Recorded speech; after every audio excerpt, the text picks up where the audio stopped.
Hello दोस्तों, स्वागत है आप लोगों का आज की क्लास में।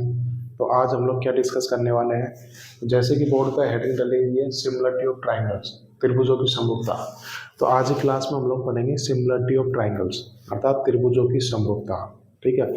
देखो, अब तक हमने ज्योमेट्री में जो भी कुछ पढ़ा है उन सब में सबसे ज़्यादा इंपॉर्टेंट है सिमिलरिटी ऑफ ट्राइंगल्स। आप में से अधिकांश स्टूडेंट अगर एसएससी का कोई पेपर दिया है या कोई मॉक टेस्ट सॉल्व किया है तो देखना सिमिलरिटी से 100% क्वेश्चन पूछे जाते हैं। ठीक है। तो ये ज्योमेट्री का एक बहुत ही इंपॉर्टेंट टॉपिक है, आपको पता होगा जिन भी स्टूडेंट ने एसएससी का पेपर दिया होगा। तो बिल्कुल प्री हो चाहे मेंस हो, इसमें से एक या दो क्वेश्चन 100% पूछे जाते हैं। ठीक है। देखो, ज्योमेट्री ऐसे तो बहुत बड़ा चैप्टर है, लेकिन अगर मैं मेनली बात करूँ ज्योमेट्री में से किन किन कुछ चैप्टर से किन किन टॉपिक से सबसे ज़्यादा क्वेश्चन पूछे जाते हैं ज्योमेट्री के, तो सबसे पहले क्वेश्चन पूछे जाते हैं ट्राइंगल में से। ठीक है। उसके बाद में सिमिलरिटी से पूछे जाते हैं, उसके बाद में सर्कल से पूछे जाते हैं। ठीक है। वैसे तो कहीं से भी पूछे जा सकते हैं, बट ये टॉपिक ऐसे हैं जिनसे क्वेश्चन बहुत ज़्यादा पूछे गए हैं और इनमें से क्वेश्चन ज़्यादा आने की संभावना भी है। ठीक है।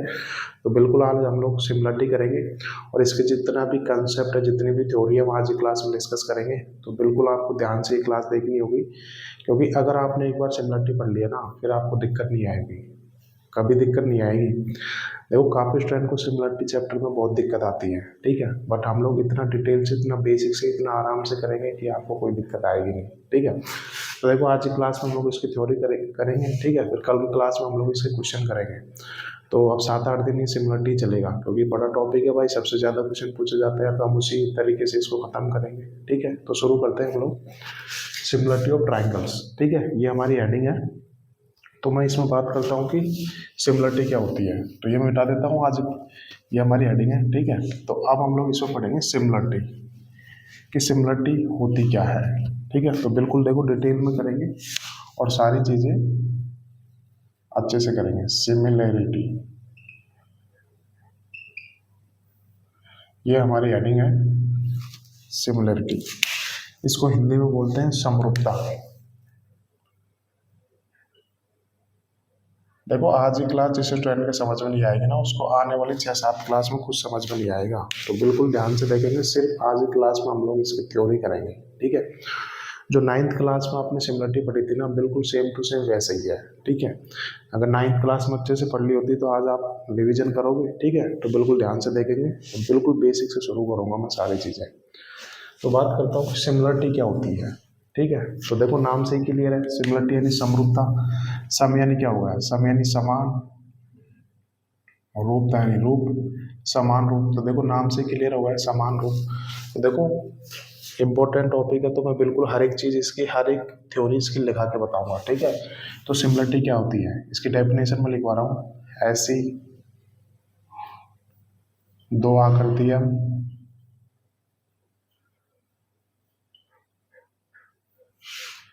जिनकी साइज अलग अलग हो सकती है,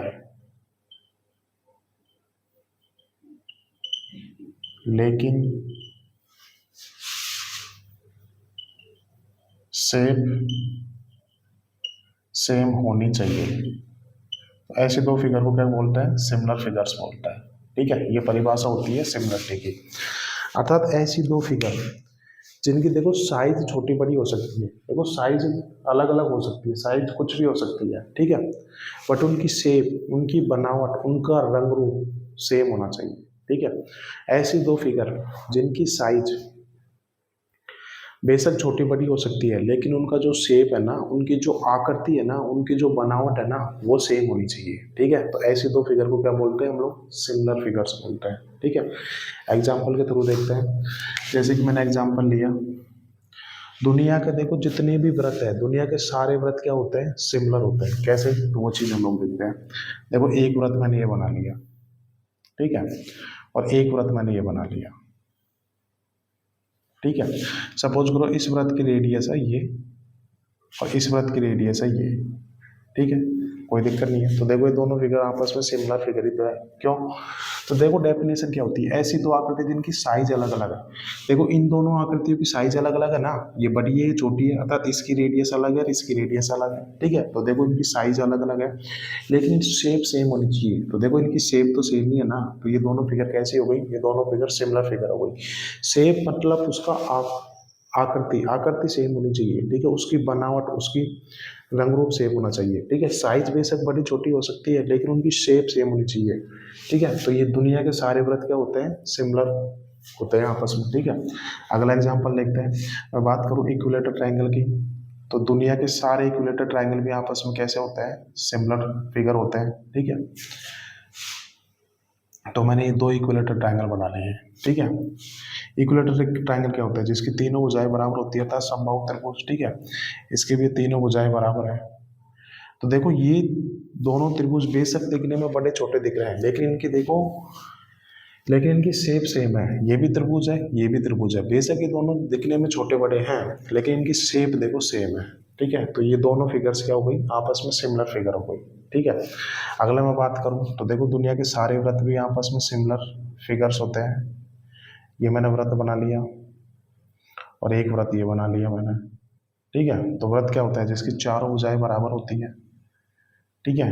इसके भी ये चारों भुजाएं बराबर होंगी। तो दुनिया के देखो सारे व्रत सारे वर्ग भी क्या होते हैं, सिमिलर फिगर्स होते हैं। कैसे, देखो दोनों वर्ग दिखने में बड़े छोटे हैं लेकिन इनकी शेप देखो, आप इनकी बनावट देखो, ये भी चार भुजाओं वाली, ये भी चार भुजाओं वाली है, इसकी भी चार भुजाएं बराबर है, इसकी भी चार भुजाएं बराबर है। तो इनकी बनावट देखो सेम है ना, इनका आकृति देखो सेम है ना, आकार इनका चाहे बड़ा छोटा हो सकता है लेकिन इनकी आकृति सेम है ना, अर्थात इनकी शेप सेम है ना। तो ये दोनों फिगर्स कैसी हो गई, दोनों फिगर आपस में सिमिलर फिगर्स हो गई, ठीक है। तो ये हो गई हमारी सिमिलरिटी, अर्थात ऐसी दो आकृतियां जिनकी साइज अलग अलग हो सकती है लेकिन उनकी शेप सेम होनी चाहिए। शेप मतलब उनका आकृति सेम होनी चाहिए, ठीक है, उनका रंग रूप उनका ढांचा सेम होना चाहिए, ठीक है, और उनकी साइज बेशक छोटी बड़ी हो सकती है, ठीक है। तो ऐसी दो फिगर्स को क्या बोलते हैं हम लोग, सिमिलर फिगर्स बोलते हैं। तो ये सिमिलरिटी की डेफिनेशन हो गई यहाँ से, ठीक है। अब देखो शेप सेम होने का मतलब क्या है, मैंने एक चीज बोली ना, शेप सेम होनी चाहिए, साइज बेशक बड़ी छोटी हो सकती है, शेप सेम। तो देखो इन दोनों फिगर की शेप सेम है ना, अर्थात इनकी आकृति सेम ही तो है ना। तो ये शेप सेम होने का मतलब क्या हो गया, अगर सपोज करो मैं इस आकृति को पिचका दूं और इसके जैसे इतना पिचका लूं, तो अगर आप इसको पिचका के इसके ऊपर रखना तो ये फिट बैठेगी, तभी तो शेप सेम है भाई ये भी गोल है ये भी गोल है, अगर मैं इसको पिचका दूं और इसके ऊपर रख दूं तो देखो फिट बैठेगी कि नहीं बैठेगी, ठीक है। ऐसे देखो ये समबाहु त्रिभुज हो गया, अगर मैं समबाहु त्रिभुज के तीनों भुजाओं को ऐसे पिचका दूं और इसके ऊपर रख दूं तो ये इसके ऊपर फिट बैठेगा कि नहीं बैठेगा, इसका मतलब इनकी कैसी होगी, शेप सेम है ना, शेप सेम है जब भी तो फिट बैठ रहा है। ऐसे वर्ग है, वर्ग की चारों भुजाओं को इतना पिचका लूं मैं और इसके ऊपर रख दूं तो बिल्कुल इसके ऊपर फिट बैठेगा कि नहीं बैठेगा, इसका मतलब दोनों की शेप सेम है जब भी तो फिट बैठ रहा है यहाँ से, ठीक है। तो ये चीज हो गई यहाँ से सिमिलरिटी की डेफिनेशन हो गई, ये एग्जाम्पल के थ्रू भी बता दिया मैंने आपको, ठीक है। अब ये तो हो गई सिमिलरिटी कि ऐसी दो आकृतियां जिनकी साइज बेशक छोटी बड़ी हो सकती है लेकिन शेप सेम होनी चाहिए, ठीक है। तो ऐसी दो फिगर्स क्या होती है, आपस में सिमिलर फिगर्स होती है, ठीक है। अब मैं बात करूं, अब आपके मन में डाउट आ रहा होगा कि सर अगर सपोज करो किन्हीं आकृतियों को अगर शेप भी सेम हो जाए और साइज भी सेम हो जाए तो क्या होगा। तो देखो अगली वही चीज मैं आपको बता रहा हूँ कि ऐसी दो आकृति जिनकी साइज भी सेम हो जाए, ठीक है, और उनकी शेप भी सेम हो जाए,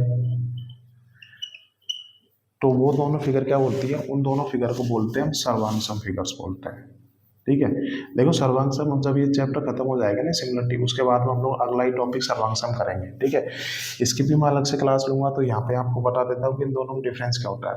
तो सर्वांग सम फिगर क्या होती है, ऐसी तो आकृति है जिनकी साइज भी सेम हो और शेप भी सेम हो, तो दोनों आकृति क्या होती है, एक दूसरे के सर्वांग सम होती है।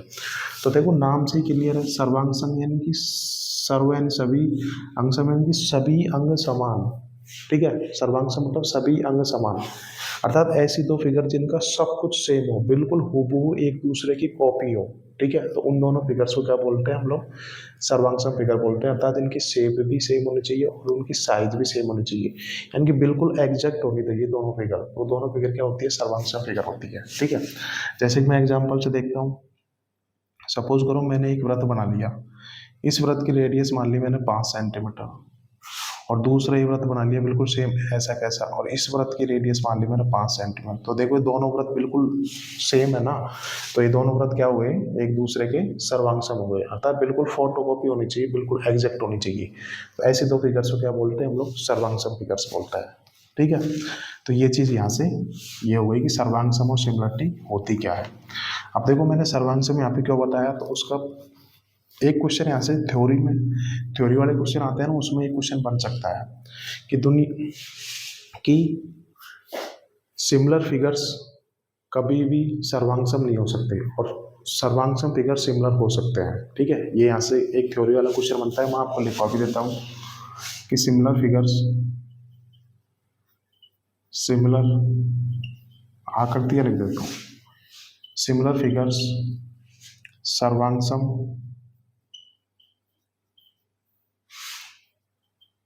नहीं होते जबकि सर्वांगसम आकृतियां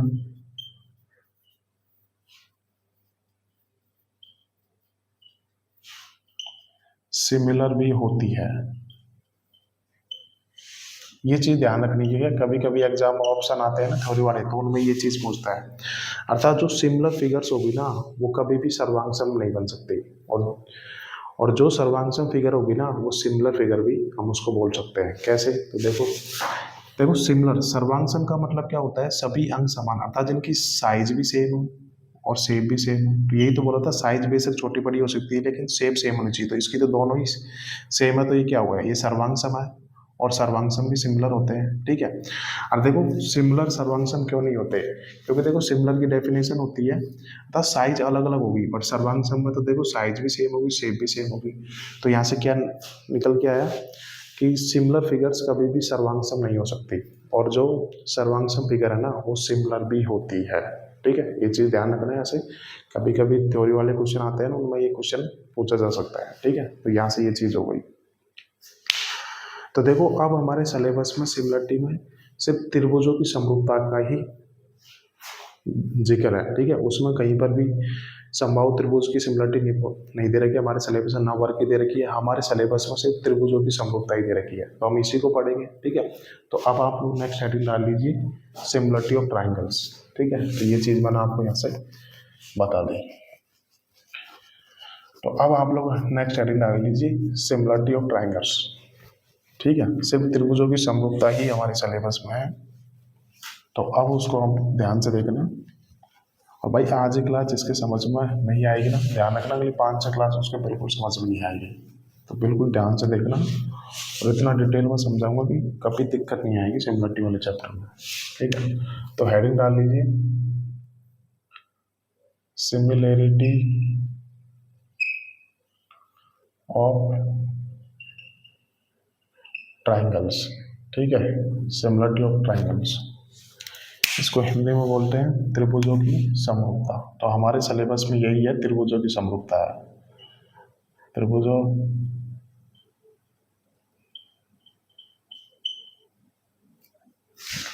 ठीक है। एक बार मैं देख लेता हूँ, आपको ऊपर दिखाई दे रहा है? ठीक है, बिल्कुल। तो मैं बात करूँ कि कोई भी दो त्रिभुज सिमिलर कब होते हैं। ठीक है, यही आपके मन में आ रहा होगा सर त्रिभुजों की समरूपता अर्थात कोई भी दो त्रिभुज सिमिलर कब होते हैं। तो ये ध्यान रखना, कोई भी दो त्रिभुज सिमिलर कब होते हैं, जब किन्हीं भी दो त्रिभुजों में दो एंगल बराबर हो जाए ना, तो वो दोनों त्रिभुज क्या बन जाएंगे, सिमिलर त्रिभुज बन जाएंगे। ठीक है, क्या त्रिभुजों की समरूपता की शर्त क्या होगी कि किन्हीं भी दो त्रिभुजों में दो एंगल्स बराबर हो गए ना, तो वो दोनों त्रिभुज सिमिलर फिगर बन जाएंगे। ठीक है, तो ये होती है त्रिभुजों की समरूपता की कंडीशन। ठीक है, बस ये एक ही कंडीशन है। तो मैंने क्या डेफिनेशन बताई, अर्थात दो त्रिभुज कब समरूप होता है, जब उन दोनों त्रिभुजों में दो एंगल बराबर हो जाए तो दोनों त्रिभुज आपस में सिमिलर फिगर्स कहलाती है। ठीक है, जैसे कि मैं एग्जांपल के थ्रू लेता हूँ ये चीज़। तो देखो मैंने दो त्रिभुज बनाए हैं, ठीक है, ये मैंने दो त्रिभुज बना लिए हैं, ठीक है। इसका नाम दे देता हूँ, एक त्रिभुज ये ABC बना लिया और एक दूसरा त्रिभुज बना लिया मैंने ये वाला। ध्यान रखना, इसी से सारी चीज क्लियर हो जाएगी, तो इसको ध्यान से देखना, ठीक है। तो ये मैंने दो त्रिभुज बना लिए ABC और DEF, और मैंने क्या बोला कि कोई भी दो त्रिभुज सिमिलर कब होते हैं, जब उन दोनों त्रिभुजों में दो एंगल बराबर होते हैं, ठीक है। सपोज करो मैंने एंगल A को मान लिया, मैंने 60 डिग्री मान लिया, ठीक है, और एंगल B को मैंने मान लिया 70 डिग्री मान लिया, ठीक है। और इस वाले त्रिभुज में मैंने एंगल D को मान लिया 60 डिग्री मान लिया, और इस एंगल को मैंने मान लिया 70 डिग्री मान लिया, ठीक है। तो त्रिभुजों की समरूपता की कंडीशन क्या होती है, ऐसे दो त्रिभुज जिनमें दो एंगल बराबर हो तो दोनों त्रिभुज आपस में सिमिलर त्रिभुज बन जाएंगे, ठीक है। तो देखो यही होती है त्रिभुजों की समरूपता की कंडीशन। क्यों? क्योंकि देखो दो दो एंगल बराबर हो गए तो तीसरा एंगल तो ऑटोमेटिक ही बराबर हो जाएगा ना भाई। किसी भी त्रिभुज के तीनों एंगल का सम 180 डिग्री होता है। अगर उस त्रिभुजों के दो एंगल बराबर हो गए तो तीसरा तो 180 में से घटा के तो आ जाएगा, ठीक है। तो ध्यान रखना, तो इसका मतलब क्या हो गया, तो अगर यहाँ से एंगल C की वैल्यू कितनी आ जाएगी, यहाँ से एंगल C की वैल्यू कितनी आ जाएगी, 50 आ जाएगी, नहीं आ जाएगी, और यहाँ से कितनी आ जाएगी, यहाँ से 50 आ जाएगी। इसका मतलब कोई भी दो त्रिभुज सिमिलर कब बनेंगे, जब उन दोनों त्रिभुजों के तीनों एंगल्स बराबर हो जाए, ठीक है। तो वो दोनों त्रिभुज क्या बन जाएंगे, आपस में सिमिलर ट्राइंगल्स बन जाएंगे, ठीक है। तो यहाँ से ये चीज़ होगी। तो यहाँ से देखो त्रिभुज ABC त्रिभुज DEF सिमिलर हो गए ना, क्योंकि इस त्रिभुज के देखो तीनों ही एंगल बराबर है दोनों त्रिभुज हो गए, तो ये दोनों त्रिभुज आपस में क्या हो गए, सिमिलर हो गए। और सिमिलरिटी का भाई ये साइन होता है।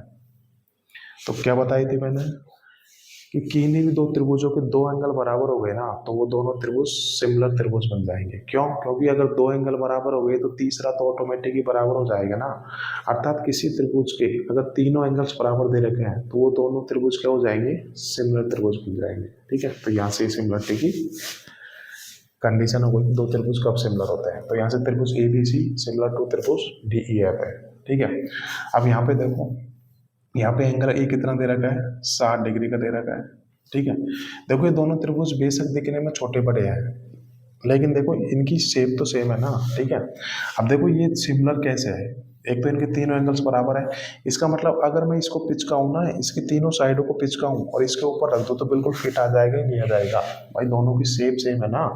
अगर मैं AB को जिस अनुपात में पिचकाऊंगा, BC को भी उसी अनुपात में पिचकाऊंगा, AC को भी उसी अनुपात में पिचकाऊंगा और इसको यहाँ पे रखूंगा तो बिल्कुल फिट आ जाएगा, नहीं आ जाएगा, ठीक है। तो ये दोनों फिगर आपस में कैसी होगी, सिमिलर फिगर्स हो गई, ठीक है, क्योंकि इसके तीनों एंगल्स बराबर है, ठीक है।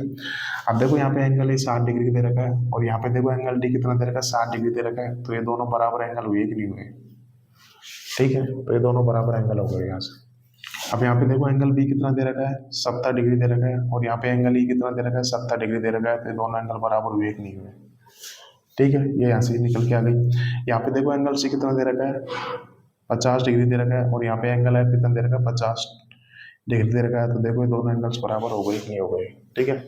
और इन एंगल्स को क्या बोलते हैं, इन एंगल्स को बोलते हैं संगत कोण बोलते हैं। क्या बोलते हैं, संगत कोण, करस्पॉन्डिंग एंगल। अर्थात ऐसे दो एंगल अर्थात समान एंगल वाले कोण को क्या बोलते हैं हम लोग, संगत कोण बोलते हैं, ठीक है। इन दोनों त्रिभुजों में देखो एंगल A और एंगल D दोनों 60-60 डिग्री के दे रखे हैं ना, अर्थात समान कोण वाले एंगल्स को क्या बोलते हैं हम लोग, संगत कोण बोलते हैं। अगर किन्हीं भी दो फिगर सिमिलर दे रखी है, अगर किन्हीं भी दो त्रिभुज सिमिलर दे रखा है, तो जो समान एंगल है ना वो एक दूसरे के क्या कहलाते हैं, संगत कोण बोलते हैं उनको, ठीक है। तो ऐसे एंगल A और एंगल D क्या हो गए, संगत कोण हो गए। एंगल B और एंगल E क्या हो गए, संगत कोण हो गए। और एंगल C और एंगल F क्या हो गए, संगत कोण हो गए, ठीक है। यहाँ से ये चीज देख लीजिए, संगत एंगल क्या बोलते हैं कि किन्हीं भी दो सिमिलर फिगर्स में जो बराबर एंगल होते हैं उनको क्या बोलते हैं हम लोग, संगत कोण बोलते हैं, ठीक है। तो यहाँ से ये चीज निकल के आ गई। अब देखो यहाँ पे एंगल ए कितना दे रखा है, 60 डिग्री दे रखा है, और एंगल डी कितना दे रखा है, 60 डिग्री दे रखा है, अर्थात ये दोनों एंगल्स बराबर है। तो देखो यहाँ पे ये संगत शीर्ष हो गया ना, ये संगत शीर्ष ए हो गया, तो यहाँ पे ये संगत शीर्ष डी हो गया, अर्थात यहाँ से ये भी तो बोल सकता हूँ मैं ए और डी दोनों क्या है, संगत शीर्ष है, क्योंकि दोनों के एंगल्स बराबर दे रखे हैं, दोनों शीर्षों का एंगल बराबर है ना। तो एंगल ए और एंगल डी क्या है, ऐसे संगत शीर्ष है। ऐसे ही शीर्ष बी और शीर्ष ई क्या है, दोनों आपस में क्या है, संगत शीर्ष है। ऐसे ही शीर्ष सी और शीर्ष एफ क्या है, दोनों संगत शीर्ष है, क्योंकि दोनों के एंगल बराबर दे रखा है ना। ठीक है, तो यहाँ से ये चीज आ गई। तो ये दोनों त्रिभुज क्या हो गए, आपस में दोनों त्रिभुज हो गए सिमिलर हो गए। ठीक है, तो अब मैं इसको देखो इसको शॉर्ट में लिखने का भी तरीका है, अर्थात गणित में इसको कैसे लिखता है। तो गणित में इसको ऐसे लिखेंगे कि त्रिभुज A B C similar to त्रिभुज ए बी सी, ये सिमिलरिटी का साइन होता है, बता रखा है। त्रिभुज ए बी सी सिमिलर है, किसके सिमिलर है, तो ये देखेंगे। तो देखो अब यहाँ से एक चीज ध्यान रखनी है, जो संगत शीर्ष है ना उसके स्थान पर संगत शीर्ष ही आएगा। ठीक है, तो ये त्रिभुज किस त्रिभुज के सिमिलर है, देखो यहाँ पे संगत शीर्ष ए है, यहाँ पे संगत शीर्ष ए है, तो संगत शीर्ष के स्थान पर संगत शीर्ष ही आएगा। यहाँ पे ए का संगत शीर्ष कौन होता है, डी है, तो यहाँ पे क्या आएगा, शीर्ष डी आएगा। ठीक है, यहाँ पे देखो बी और ई दोनों क्या है, संगत शीर्ष है, तो बी के सामने क्या आएगा, संगत शीर्ष डी आएगा। ठीक है, अब यहाँ पे देखो सी और एफ दोनों क्या है, संगत शीर्ष है, तो संगत शीर्ष के स्थान पर संगत शीर्ष ही आएगा। ठीक है, तो यहाँ से ये संगत शीर्ष आ गया। तो ये दोनों त्रिभुज कैसे हो गए, तो कभी भी एग्जाम में अगर ऐसा लिखा होगा तो इसका मतलब होगा कि त्रिभुज ए बी सी त्रिभुज डी एफ के सिमिलर है। ठीक है, यहाँ पे ध्यान रखना, संगत शीर्ष के सामने ही संगत शीर्ष आएगा। ठीक है, कई स्टूडेंट के मन में चल रहा होगा कि सर हम ऐसे लिख सकते हैं कि त्रिभुज A B C similar to त्रिभुज डी एफ ई, तो देखो ये गलत हो जाएगा, क्योंकि देखो संगत शीर्ष के सामने संगत शीर्ष ही होना चाहिए। ठीक है, कभी भी ये डिनोटेशन ऐसे लिखा हुआ आ जाए तो ध्यान रखना कि ये त्रिभुज ए बी सी त्रिभुज डी ई एफ के सिमिलर है। तो यहाँ से ये भी बोल सकता हूँ कि मैं जो बी है ना और बी और ई दोनों क्या है आपस में संगत शीर्ष है, अर्थात यहाँ से शीर्ष ए का जो कोण है शीर्ष डी के कोण के बराबर है। यहाँ से ये चीज़ बोल सकता हूँ मैं, अगर आपने ऐसे उल्टा लिख दिया तो ये गलत हो जाएगा। ठीक है, तो ये हो गया इन शॉर्ट इसको लिखने का तरीका हो गया। तो ये हो गए हमारे त्रिभुजों की समरूपता की कंडीशन, और संगत कोण क्या होते हैं ये मैंने आपको बता दिया। ठीक है, अब मैं यहाँ से एक एग्जाम्पल लेता हूँ आप लोगों के लिए। ठीक है, इसी चीज़ को समझाने के लिए अगला एग्जाम्पल लिखते हैं। मैंने दो त्रिभुज बना लिए भाई, ध्यान रखना इतना बेहतरीन लेवल से हम लोग खत्म करेंगे कि आपको आगे दिक्कत नहीं आएगी सिमिलरिटी चैप्टर में। ठीक है, इतना बेसिक से तो आपने आपकी 9th क्लास में भी नहीं देखा होगा। ठीक है, तो अब देखते हैं इसको कि ये मैंने दो त्रिभुज बना लिए। ठीक है, और ये वाला एंगल मैंने मान लिया अल्फा मान लिया। ठीक है, ये वाला एंगल मैंने बीटा मान लिया, और ये वाला एंगल मैंने गामा मान लिया। ठीक है, एक त्रिभुज मैंने ये बना लिया। लेकिन मैं देख लेता हूँ आपको दिखाई दे रहा है कि तेरा, यस परफेक्ट है। एक त्रिभुज ये बना दिया, ये वाला एंगल मैंने अल्फा मान लिया, ये वाला एंगल मैंने बीटा मान लिया, ये वाला एंगल मैंने गामा मान लिया। तो देखो ये दो त्रिभुज हो गए, दोनों त्रिभुजों की साइज अलग अलग है, बट देखो इनका शेप सेम है ना।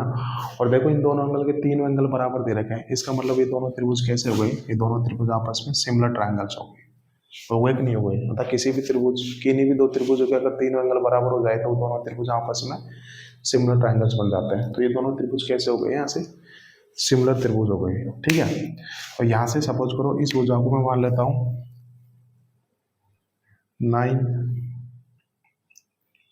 इसको 8 मान लेता हूँ, इसको 7 मान लेता हूँ। ठीक है, और तो इस भुजा को कितना मान लेता हूँ मैं 4.5 मान लेता हूँ, इसको 4 मान लेता हूँ, और इसको 3.5 मान लेता हूँ। ठीक है, तो ये दोनों त्रिभुज आपस में कैसे सिमिलर त्रिभुज है। ठीक है, यहाँ से ये चीज आ गई। अब देखो यहाँ से मैं अगली चीज आप लोगों को क्या बताने जा रहा हूँ, जो संगत कोण के सामने की भुजा संगत भुजाएं होती है। अब ये अगली चीज मैं आपको बता रहा हूँ, संगत एंगल के सामने की भुजा क्या होती है, संगत साइड होती है। देखो यहाँ पे एंगल अल्फा, यहाँ भी एंगल अल्फा है, यहाँ भी एंगल अल्फा है, इसका मतलब ये दोनों एंगल कैसे हो गए, ये दोनों एंगल संगत कोण हो गए ना। अर्थात किन्हीं भी तो सिमिलर त्रिभुजों में जो एंगल बराबर होते हैं वो आपस में कैसे होते हैं, संगत कोण होते हैं। यहाँ पे देखो बीटा है, यहाँ पे बीटा है, तो बीटा बीटा दोनों क्या हो गए आपस में संगत कोण हो गए यहाँ से। ठीक है, तो ये चीज आ गई। तो अब मैंने अगली चीज क्या बताई थी, संगत एंगल के सामने की भुजा संगत साइड होती है। देखो यहाँ पे अल्फा के सामने 8 है, ठीक है, यहाँ पे अल्फा के सामने कितनी है, 4 है। तो ये दोनों साइड कैसी होगी, तो ये दोनों साइड होगी संगत भुजाएं होगी। अतः संगत एंगल के सामने की भुजाएं क्या होती है, संगत भुजाएं होती है। ठीक है, अब देखो ये दोनों त्रिभुज आपस में सिमिलर कैसे है। देखो इस भुजा को मैंने, ये 9 8 7 है, इस भुजा को आधा कर दिया ना, तो ये भुजा भी आधा हो गई। देखो ये भुजा भी आधा हो गई। ठीक है, अगर मैं इन भुजाओं को आधा करके पिचका के इसके ऊपर रख दूँ तो बिल्कुल फिट आ जाएगा ही नहीं आ जाएगा। तो दोनों फिगर सिमिलर फिगर ही तो हो गई है भाई। अगर इस भुजा को सेम अनुपात में पिचकाऊंगा, इस पर रख दूंगा तो देखो बिल्कुल फिट आ जाएगी, नहीं आ जाएगी। ठीक है, देखो मैंने इस भुजा को आधा कर दिया तो ये भुजा भी आधा होगी, ये भुजा भी आधा होगी, क्योंकि तीनों भुजाएं सेम अनुपात में पिचकेगी यहाँ पे। ठीक है, तो इन भुजाओं, तीनों भुजाओं को सेम अनुपात में पिचका, इसके ऊपर रखोगे तो बिल्कुल फिट बैठ जाएगी। तो इस वजह से दोनों ट्राइंगल्स कहते होते हैं सिमिलर ट्राइंगल्स होते हैं। ठीक है, तो अब हम क्या देख रहे थे इसमें कि देखो ये 8 और 4 कैसी है, संगत भुजाएं है। क्यों, क्योंकि संगत एंगल के सामने की भुजा कैसे होती है, संगत कोण के सामने की भुजाएं कैसी होती है, संगत साइड्स होती है। ठीक है, तो यहाँ पे 8 और 4 कैसी होगी, यहाँ पे संगत भुजाएं होगी। ठीक है, कोई दिक्कत नहीं है। अब यहाँ से मैं अगली चीज आपको जो बताने जा रहा हूँ ना, वही सबसे इंपॉर्टेंट है, ये ध्यान रखना कि दो सिमिलर त्रिभुजों में संगत भुजाओं का अनुपात बराबर होता है। ठीक है, क्या बताया मैंने कि दो सिमिलर त्रिभुजों में, सबसे पहले तो त्रिभुज सिमिलर होने चाहिए, फिर उसके बाद में हम लोग देखेंगे संगत साइड का रेशो। ठीक है, तो दो सिमिलर त्रिभुजों में संगत भुजाओं का अनुपात, संगत भुजाओं का रेशियो बराबर होता है। ठीक है, कैसे, तो वो चीज देखेंगे। यहाँ पे देखो अल्फा के सामने 8 है। ठीक है, यहाँ पे देखो अल्फा के सामने 4 है, इनका मैं रेशो निकालूं तो ये रेशो किसके बराबर होगा, तो देखो ये बीटा दोनों संगत कोण हो गए ना। तो इस बीटा के सामने ये भुजा क्या है, 7 है, और इस बीटा के सामने ये भुजा कितनी है, 3.5 है। तो दोनों संगत भुजाएं हो गई ना, तो इनका अनुपात बराबर होगा इसके। ठीक है, आगे देखो इस गामा के सामने ये भुजा 9 है, और इस गामा के सामने ये भुजा 4.5 है। तो 9 4.5 आपस में कैसी हो गई, संगत भुजाएं हो गई ना, तो इनका अनुपात बराबर है। ठीक है, तो देखो इन तीनों का अनुपात बराबर है, देखो कितने बार, दो बार जा रहा है। ठीक है, तो यहाँ से ये चीज़ आई, यहाँ से प्रैक्टिकली कर करके आई। यहाँ पे इसका कोई प्रूफ नहीं है, ये ऐसे ही प्रैक्टिकली करके आई है। तो ये देखो मैंने आपको प्रैक्टिकली भी करके बता दी यहाँ से। ठीक है, क्या कि दो सिमिलर त्रिभुजों में संगत साइड का रेशियो हमेशा बराबर होता है। तो देखो ये चीज़ मैंने आपको प्रूफ करके बता दी, यहाँ से प्रैक्टिकली करके आया है, ऐसे ही पता किया है। ठीक है, इसका कोई प्रूफ है नहीं, बता दिया। देखो यहाँ पे कितना रेशियो, 2:1 का है, यहाँ भी कितना 2:1 का है, यहाँ भी कितना 2:1 का है। ठीक है, तो देखो संगत भुजाओं का रेशियो क्या होता है, सेम होता है। ठीक है, तो ये हो गई आपकी सिमिलरिटी ऑफ ट्राइंगल्स। ठीक है, मैं फिर से बता देता हूँ कि हम लोगों ने अब तक क्या क्या चीज़ डिस्कस की। तो सबसे पहले क्या किया कि दो त्रिभुज सिमिलर कब होते हैं, जब उन दोनों त्रिभुजों के कोई से भी दो एंगल बराबर हो गई तो दोनों त्रिभुज क्या हो जाएंगे, सिमिलर त्रिभुज हो जाएंगे। क्यों, क्योंकि तीसरा ऑटोमेटिक ही बराबर हो जाएगा, अर्थात दोनों त्रिभुजों के तीनों कोण बराबर हो गए तो दोनों त्रिभुज कैसे हो जाएंगे, सिमिलर त्रिभुज बन जाएंगे। ठीक है, ये चीज़ हमने एक कर ली यहाँ से। दूसरी क्या की थी हमने कि दो सिमिलर त्रिभुजों में जो बराबर एंगल है, ठीक है, तो उनको क्या बोलते हैं हम लोग, संगत कोण बोलते हैं। ठीक है, दूसरी चीज ये कर ली। तीसरी क्या बोली कि दो सिमिलर त्रिभुजों में संगत कोण के सामने की भुजा क्या होती है, संगत भुजाएं होती है। ठीक है, ये कर ली। चौथी चीज क्या कर ली कि दो सिमिलर त्रिभुजों में संगत साइड का रेशियो हमेशा बराबर होता है। ठीक है, कैसे, तो देखो ये मैंने आपको प्रैक्टिकली भी करके बता दी कि देखो ये 8 और 4 संगत साइड है, यहाँ पे 7 और 3.5 संगत साइड है, यहाँ पे 9 और 4.5 संगत साइड है। तो देखो इनका तीनों का रेशियो बराबर है कि नहीं है। ठीक है, तो दो सिमिलर त्रिभुजों में संगत साइड का रेशियो हमेशा बराबर होता है। ठीक है, रेशियो बराबर होता है, मैं एग्जैक्ट वैल्यू की बात नहीं कर रहा। ठीक है, यहाँ से ये चीज आपको आ गई होगी। ठीक है, तो तब तक अब आप लोग इसको नोट कर लो यहाँ से। ठीक है,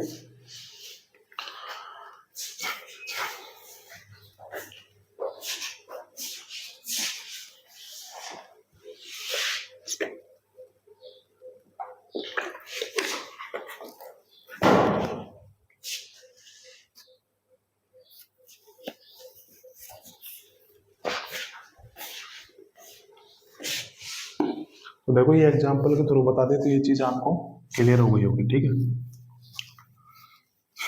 कि दो सिमिलर त्रिभुजों में संगत साइड का रेशियो हमेशा बराबर होता है, ये मैंने आपको एग्जांपल के थ्रू भी समझा दिया। ठीक है, कोई स्टूडेंट को डाउट नहीं रहना चाहिए इसमें।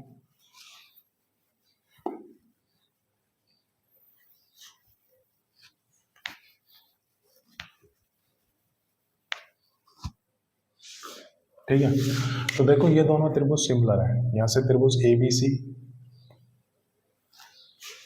सिमिलर टू त्रिभुज DEF। देखो संघर्ष शीर्ष के सामने संघर्ष शीर्ष लिखना है। ए और डी दोनों के आपस में संघर्ष शीर्ष है। बी के सामने क्या लिखूंगा मैं, ए लिखूंगा, और सी के सामने क्या लिखूंगा, एफ लिखूंगा, क्योंकि संघर्ष शीर्ष के स्थान पर संघर्ष शीर्ष आएगा ना। तो ये दोनों त्रिभुज क्या हो गए, ये दोनों त्रिभुज हो गए सिंगुलर त्रिभुज हो गए आपस में, ठीक है। तो इन दोनों त्रिभुजों की संघर्ष साइड का रेशियो बराबर होना चाहिए, ठीक है। तो मैं देखूंगा यहाँ से, देखो इस 60 डिग्री के सामने भुजा कौन सी दे रखी है, बीसी दे रखी है, और इस 60 डिग्री के सामने भुजा ईएफ दे रखी है। तो ये दोनों संघर्ष साइड तो हो गई। तो यहाँ से बीसी रेशो ईएफ बराबर होगा किसके बराबर होगा, तो देखो यहाँ पे 50 डिग्री के सामने ए बी भुजा दे रखी है, यहाँ पे 50 डिग्री के सामने डीई दे रखी है।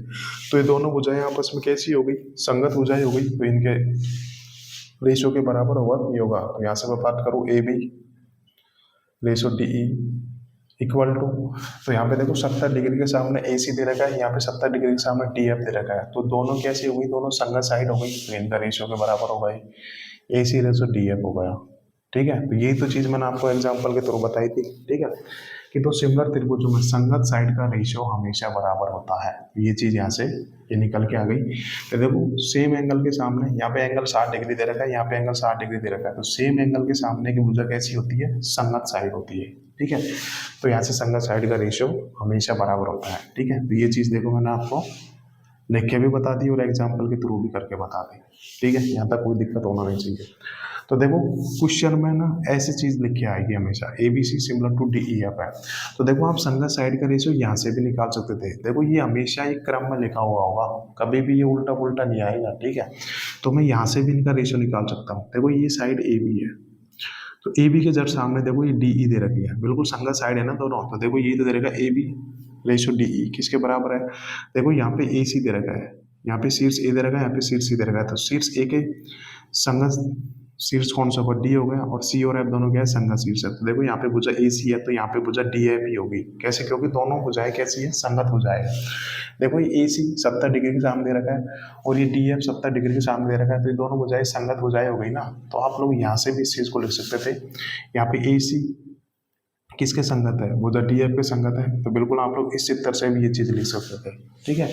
तो यहाँ से ये चीज़ बहुत इंपॉर्टेंट थी कि किन्हीं भी तो सिमिलर त्रिभुजों में संगत साइड का रेशियो हमेशा बराबर होता है, ठीक है। ये चीज़ मैंने आपको एग्जाम्पल के थ्रू बता दी और ऐसे भी बता दी, ठीक है। तो अब आप लोग इसको नोट कर लो,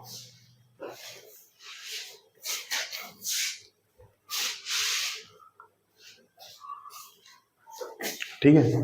तो इन शॉर्ट 4-5 चीज़ें मैंने आपको बताई, मैं फिर से आपको बता देता हूँ क्या क्या चीज़। सबसे पहले कोई भी दो त्रिभुज सिमिलर कब होंगे, जब उन दोनों त्रिभुजों में दो एंगल बराबर होंगे, क्योंकि दो एंगल बराबर होंगे तो तीसरा ऑटोमेटिक ही बराबर हो जाएगा, ठीक है। दूसरी चीज़ क्या बोली, दो सिमिलर त्रिभुजों में जो बराबर एंगल है वो कैसे होते हैं, एक दूसरे के संगत कोण होते हैं। तीसरी क्या बोली, संगत कोण के सामने की भुजा क्या होती है, संगत साइड होती है। चौथी क्या बोली कि किन्हीं भी दो सिमिलर त्रिभुजों में संगत साइड का रेशियो हमेशा बराबर होता है, ठीक है। ये यहाँ से 4 चीज़ मैंने आपको बता दी, यही इंपॉर्टेंट चीज़ थी, ठीक है। अब इसके आगे आगे देखते हैं हम लोग।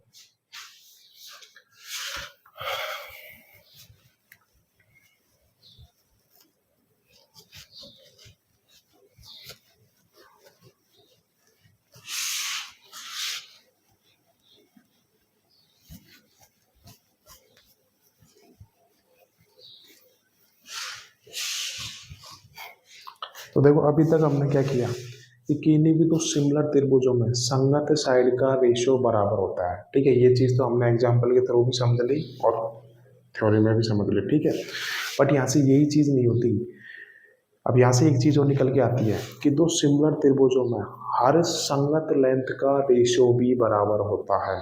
अब यहाँ बोलो सर ये क्या चीज़ है, अभी अभी मैंने क्या बताया था कि दो सिमिलर त्रिभुजों में संगत साइड का रेशियो बराबर होता है। अब मैं क्या बोल रहा हूँ, तो सिमिलर त्रिभुजों में हर संगत लेंथ का रेशियो बराबर होता है। साइड्स का ही नहीं, हर लेंथ का रेशियो बराबर होता है, बट वो लेंथ कैसी होनी चाहिए, संगत लेंथ होनी चाहिए, ठीक है। मैं यहाँ भी लिखवा भी देता हूँ और ये चीज़ इंपॉर्टेंट है, ध्यान रखना, ठीक है, कि दो सिमिलर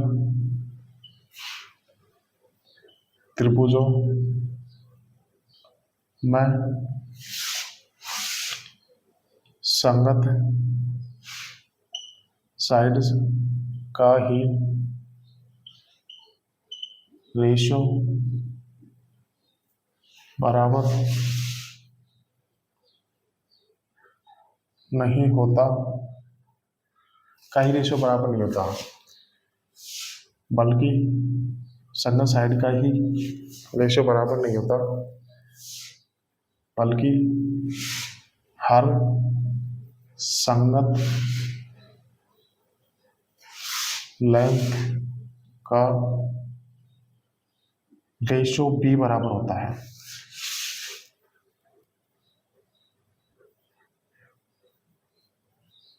तो क्या चीज मैंने बताई यहाँ से कि दो सिमिलर त्रिभुज संगत साइड का ही रेशियो बराबर नहीं होता, बल्कि हर संगत लेंथ का रेशियो भी बराबर होता है। देखो हर संगत साइड का रेशियो बराबर होता है, बट हर संगत लेंथ का रेशियो भी बराबर होता है। ठीक है, ये चीज यहाँ से मैंने आपको बता दी। ठीक है, अब ये चीज को हम डिटेल में करते हैं। तो क्या करते हैं, मैंने दो त्रिभुज बना लिए, एक त्रिभुज मैंने ये बना लिया, ठीक है, एक त्रिभुज मैंने ये बना लिया, ठीक है। तो इसका नाम दे देता हूँ, ये त्रिभुज ABC हो गया और ये त्रिभुज DEF होगा। ठीक है, यहाँ तक कोई दिक्कत नहीं होनी चाहिए। अब इस वाले एंगल को मैंने मान लिया अल्फा मान लिया, और इस वाले एंगल को मैंने मान लिया बीटा मान लिया, और इस वाले एंगल को मैंने मान लिया गामा मान लिया। ठीक है, अब इस वाले त्रिभुज में मैंने इस वाले एंगल को अल्फा मान लिया, और इस वाले एंगल को मैंने बीटा मान लिया, और इस वाले एंगल को मैंने गामा मान लिया। ठीक है, तो आप लोग देख के बता सकते हो यहाँ पे सर त्रिभुज ABC और त्रिभुज DEF आपस में कैसे हो गए, दोनों सिमिलर त्रिभुज हो गए कि नहीं हो गए, ये चीज बताओ मेरे को। बिल्कुल दोनों त्रिभुज सिमिलर त्रिभुज हो गए ना यहाँ से। ठीक है, क्योंकि इन दोनों त्रिभुजों के देखो तीनों एंगल्स बराबर हो गए, तो दोनों त्रिभुज कैसे हो गए आपस में, सिमिलर त्रिभुज हो गए। ठीक है, अभी अभी मैंने क्या बताया था कि दो सिमिलर त्रिभुजों में संगत साइड का रेशियो बराबर होता है, ये लिखवा रखा है, संगत साइड का रेशियो बराबर होता है। ठीक है, दो सिमिलर त्रिभुज, ये नहीं, ये देख के आपको नहीं करना, संगत साइड का रेशियो भी बराबर होता है और हर लेंथ का रेशियो भी बराबर होता है। ठीक है, ये कहने का मतलब यही है यहाँ पे। ठीक है, तो दो सिमिलर त्रिभुजों में संगत साइड का रेशियो हमेशा बराबर होता है, ये चीज़ अभी मैंने आपको बता दी। ठीक है, तो यहाँ से मैं बात करूँ संगत साइड, देखो अल्फा के सामने BC है, यहाँ पे अल्फा के सामने EF है, तो दोनों क्या हो गई, संगत साइड हो गई। तो मैं बात करूँ यहाँ से BC रेशियो EF किसके बराबर होगा, तो ये रेशियो किसके बराबर होगा, देखो बीटा के सामने AC है, बीटा के सामने DF है, दोनों कैसी हो गई, तो दोनों सिमिलर संगत साइड हो गई ना यहाँ से। तो ये रेशियो किसके बराबर होगा, AC रेशियो DF के बराबर होगा।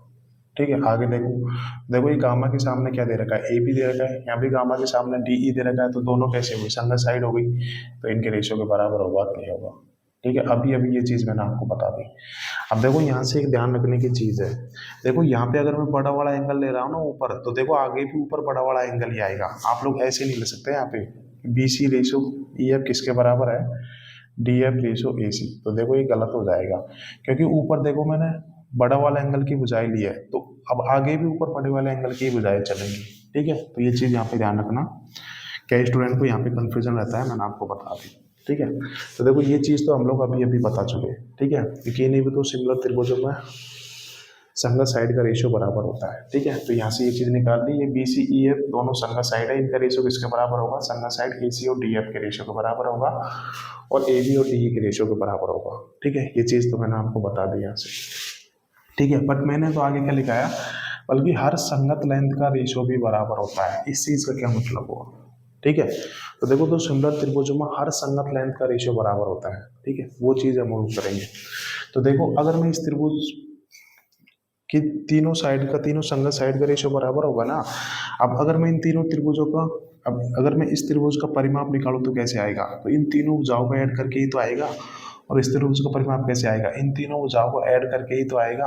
ठीक है, अभी अभी मैंने बताया था दो सिमिलर त्रिभुजों में संगत साइड का रेशियो बराबर होता है, और साइड को ऐड करने पर ही तो क्या आता है, पेरीमीटर आता है। तो मैं यहाँ से ये भी तो बोल सकता हूँ कि परिमाप का रेशियो भी बराबर होगा।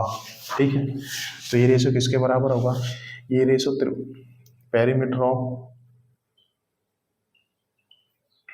पेरीमीटर ऑफ त्रिभुज ABC की का रेशियो किसके बराबर होगा, सॉरी ये रेशियो पेरीमीटर ऑफ त्रिभुज DEF के बराबर होगा।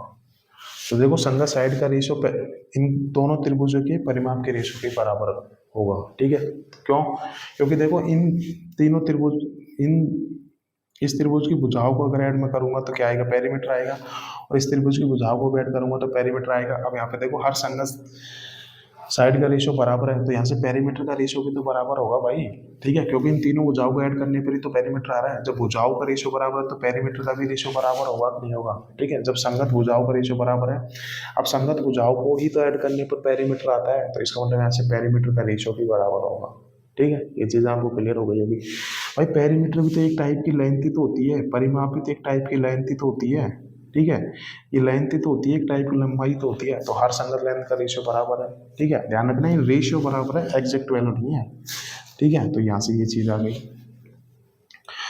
दूसरी कि अगर सपोज करो मैं यहाँ पे, ठीक है, इसको इसी में लिख देता हूँ।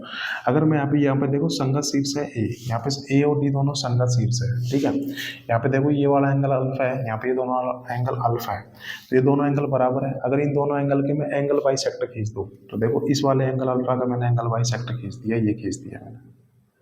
ठीक है, यहाँ पे देखो एंगल अल्फा का मैंने एंगल बाइसेक्टर खींच दिया, तो ये दोनों एंगल बाइसेक्टर कैसे हो गए? ये दोनों एंगल बाइसेक्टर संगत एंगल बाइसेक्टर हो गए कि नहीं हो गए?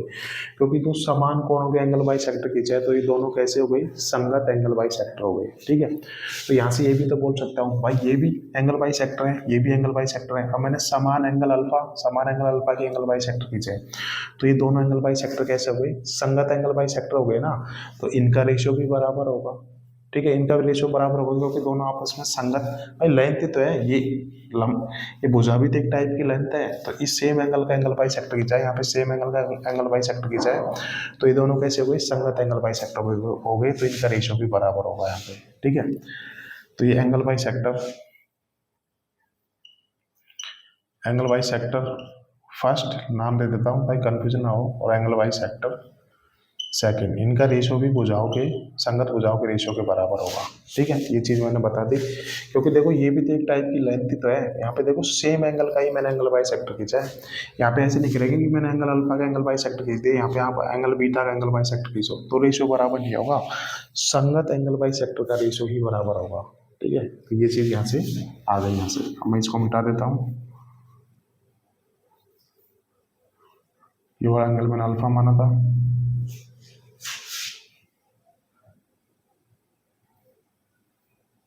ये अल्फा होगा, तो यहाँ से एंगल बाइसेक्टर का रेशियो भी बराबर होगा दोनों त्रिभुजों के। ठीक है, अब आगे मैं देखता हूँ कि अगर मैं इस त्रिभुज ABC की शीर्ष B की मीडियन खींचूँ, शीर्ष B की मीडियन कैसे खींचूंगा? शीर्ष B से सामने वाली भुजा के मिड पॉइंट को मिला दूंगा, तो ये शीर्ष B की मीडियन हो गई, नहीं हो गई? ठीक है, तो देखो यहाँ पे शीर्ष B के संगत शीर्ष है E, तो इस संगत शीर्ष E की अगर मैं मीडियन खींचूँ, ये इसको नाम दे देता हूँ मैं M1 दे देता हूँ, और इसको दे देता हूँ M2। तो देखो मध्य बिंदु है ना भाई, क्या होती है मीडियन की डेफिनेशन?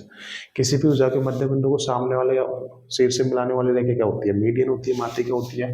तो देखो यहाँ पे शीर्ष B और शीर्ष E क्या है? दोनों संगत शीर्ष है, मैंने इनकी मीडियन खींची है, तो यहाँ पे देखो इन मीडियन का रेशियो भी तो बराबर होगा, इन संगत मीडियन का रेशियो भी तो बराबर होगा, क्योंकि देखो ये दोनों ही शीर्ष B और शीर्ष E क्या है? दोनों संगत शीर्ष है, तो इनकी मीडियन का रेशियो भी तो बराबर होगा।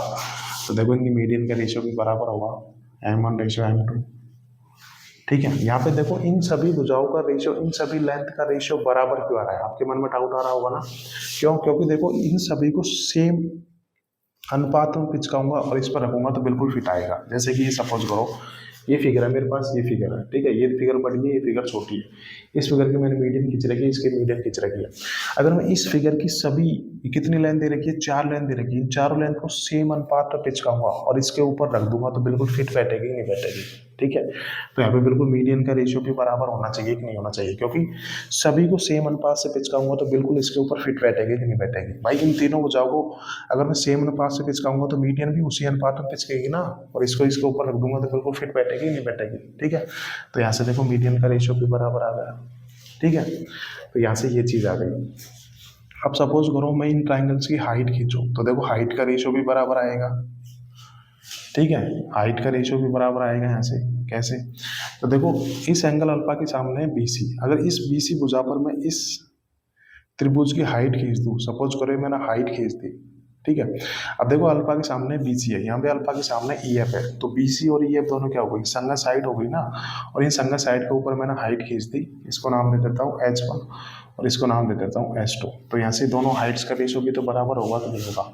तो यहाँ से बात करूँ मैं H1 रेशो H2 दोनों बराबर हो गए, क्योंकि देखो संगत भुजाओं के ऊपर हाइट खींची है मैंने, यहाँ भी सेम संगत भुजा के ऊपर हाइट खींची है, अर्थात BC और EF दोनों क्या है, संगत साइड है, तो इन दोनों संगत साइड के ऊपर हाइट खींच दी, तो इन हाइट का रेशियो भी तो बराबर होगा नहीं होगा। क्यों?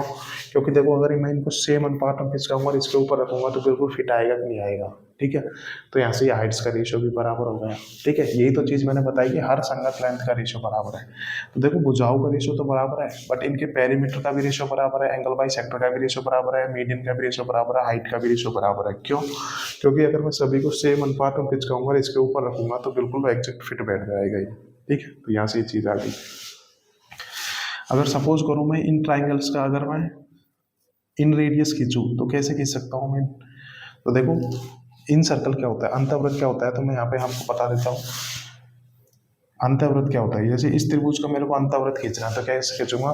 दुनिया में हर त्रिभुज के लिए एक ऐसा वृत्त पॉसिबल है जो इस त्रिभुज की तीनों साइड्स को अंदर से टच करता हुआ जाए। ये तीनों साइड को देखो अंदर से टच कर रहा है ना, तो इस वृत्त को क्या बोलते हैं? इस त्रिभुज का अंतःवृत्त बोलते हैं। इस त्रिभुज को क्या बोलते हैं? अंतःवृत्त बोलते हैं। और इसकी रेडियस को क्या बोलते हैं? इन रेडियस बोलते हैं। इसको कैपिटल स्मॉल r से डिनोट करते हैं। ठीक है, तो अगर इस त्रिभुज की सपोज करो, इस त्रिभुज का मैंने ये इन सेक्टर खींच दिया, इसके तीनों भुजाओं का अंदर से टच करता हुआ जाएगा ना। ठीक है, तो ये इस त्रिभुज का इन सेक्टर खींच दिया और ये मैंने इसकी क्या खींच दी? इन रेडियस खींच दिया था, अंतर त्रिज्या खींच दी, इसको R1 मान लिया। ऐसे ही सपोज करो मैंने इस त्रिभुज का, मैंने ये अल्फा है, इस त्रिभुज का सपोज करो मैंने ये अंतर्वृत्त खींच दिया और इसकी इन रेडियस मैंने ले ली R2 ले ली। तो यहाँ से देखो R1 और R2 का भी तो रेशियो बराबर होगा। यहाँ से R1 रेशियो R2 भी बराबर होगा कि नहीं होगा? ठीक है, ऐसे ही मैं अगर इन दोनों त्रिभुजों की क्या खींच दूं, मैं सरकम रेडियस खींच दूं, अर्थात परित्रिज्या खींच दूं, तो देखो किसी भी त्रिभुज का सरकम, किसी भी त्रिभुज का अगर मुझे इस त्रिभुज को क्या खींचना है, मेरे को परिवृत्त खींचना है, तो कैसे खींचूंगा कि दुनिया में हर एक त्रिभुज के लिए एक ऐसा वृत्त पॉसिबल है जो इस त्रिभुज के तीनों शीर्षों से गुजरे। तो ये वृत्त क्या हो गया? इस त्रिभुज का क्या हो गया? इस त्रिभुज का हो गया ये परिवृत्त हो गया, परिवर्त हो गया। तो इसकी हाइट, इसकी त्रिज्या क्या होती है? इसकी त्रिज्या बोलते हैं सरकम रेडियस, अर्थात परित्रिज्या बोलते हैं। इसको सपोज करो मैंने R से नोट कर दिया। ठीक है, तो ये इस त्रिभुज का क्या हो गया? परित्रिज्या हो गई। तो यहाँ पे देखो परित्रिज्या का अनुपात भी बराबर होगा। ठीक है, तो यहाँ से मैं बात करूँगी R1 रेशो R2, ये सब रेशो बराबर हो गए। एक बार को देख लेते हो, आपको लास्ट में दिखाई दे रहा है कि दे रहा? बिल्कुल परफेक्ट है। तो यहाँ से ये चीज़ मैंने आपको निकाल दी। ठीक है, ये है पूरा सिमिलरिटी ऑफ ट्राइंगल्स। ठीक है, देखो तो सिमिलर फिगर में सबसे पहले दोनों सिमिलर फिगर्स है, तो इनमें हर संगत लेंथ का रेशियो बराबर होता है। ये मैंने आपको बता भी दिया कि कैसे ही रेशियो बराबर होता है, क्योंकि ये सभी रेशियो बराबर क्यों है? क्योंकि अगर मैं इसको समान अनुपात में खींचूंगा और इसके ऊपर रखूंगा तो बिल्कुल एग्जैक्ट फिट बैठ जाएगा ही। ठीक है, अभी अभी मैंने एग्जाम्पल से आपको प्रैक्टिकली भी करके बताया था। ठीक है, तो यहाँ से हर संगत लेंथ का रेशियो भी बराबर होता है। ठीक है, तो देखो ये चीज़ मैंने आपको बता दी, यही इंपॉर्टेंट थी कि किन्हीं भी तो सिमिलर त्रिभुजों में हर संगत लेंथ का रेशियो बराबर होता है। ठीक है, तो ये चीज़ यहाँ से ये आ गई, तो इसको नोट कर लो तब तक, फिर अगली चीज़ देखेंगे।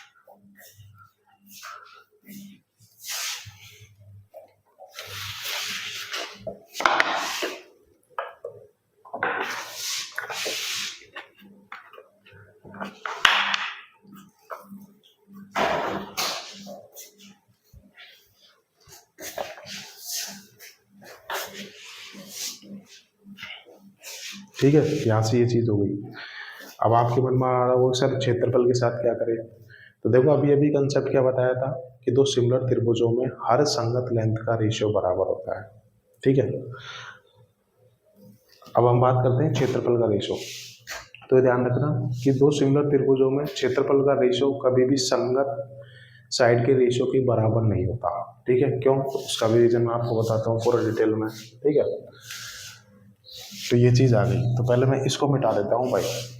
ठीक है, यहाँ से ये चीज़ को मैंने मिटा दी। अब मैं बात करता हूँ क्षेत्रफल के साथ।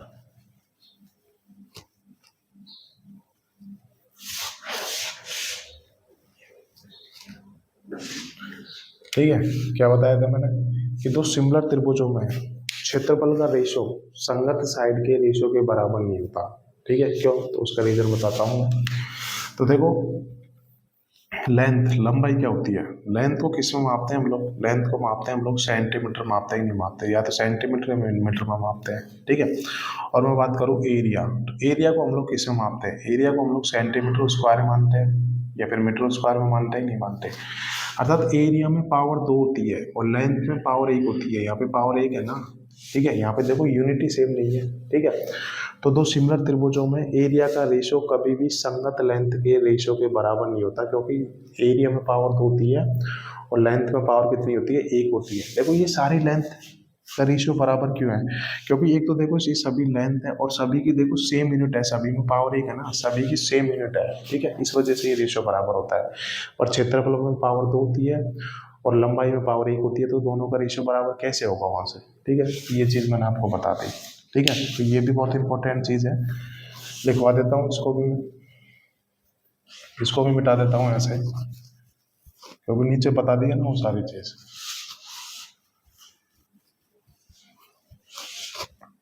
तो यहाँ से एक इम्पोर्टेंट चीज़ है, वो भी लिख लो यही, कि सिमिलर त्रिभुजों में, सिमिलर ट्रायंगल्स में एरिया का रेशो संगत लेंथ के रेशो के बराबर नहीं होता। अभी अभी बता दिया मैंने, कारण बराबर नहीं होता है। ठीक है, ये बता दी मैंने क्यों नहीं होता, तो इसका भी रीजन मैं आपको बताऊंगा अच्छे से। तो देखो ये मैंने दो त्रिभुज बना लिए। देखो सब चीज का मैं रीजन दूंगा, आप लोग बस पेशेंस रखो, और 15 मिनट का हो रहा है थ्योरी, फिर खत्म हो जाएगी। मैंने ये दो त्रिभुज बना लिए। इस त्रिभुज का नाम दे देता हूं मैं ABC, और इस त्रिभुज का नाम दे दिया मैंने DEF। ठीक है, कोई दिक्कत नहीं होनी चाहिए। और ये वाला मैंने एंगल मान लिया अल्फा मान लिया, ये वाला एंगल मैंने बीटा मान लिया, और ये वाला एंगल मैंने गामा मान लिया। ठीक है, और ये वाला एंगल मैंने अल्फा मान लिया, यहाँ पे ये वाला बीटा मान लिया, और ये वाला एंगल मैंने गामा मान लिया। तो सबसे पहले आपके मन मानना चाहिए सर ये दोनों त्रिभुज कैसे हो गए? दोनों त्रिभुज सिमिलर त्रिभुज हो गए कि नहीं हो गए? ठीक है, तो ये चीज़ हो गई। तो मुझे इन दोनों सिमिलर त्रिभुजों के एरिया का रेशियो निकालना है। ठीक है, तो एरिया का रेशियो निकालना है, तो मैं इसको मिटा देता हूँ भाई। ठीक है, या इधर लिख देता हूँ मैं, एरिया का रेशियो निकालना है। ठीक है, ये इस पे आ जाएगी किस जगह? ठीक है, मैं यहाँ पे लिख देता हूँ, तो मुझे इधर ही लिखना पड़ेगा। मैं एक बार देख लेता हूँ नीचे कितनी स्पेस है। ठीक है, तो ये आ नहीं रहा है, इसमें आएगा नहीं, क्या करें?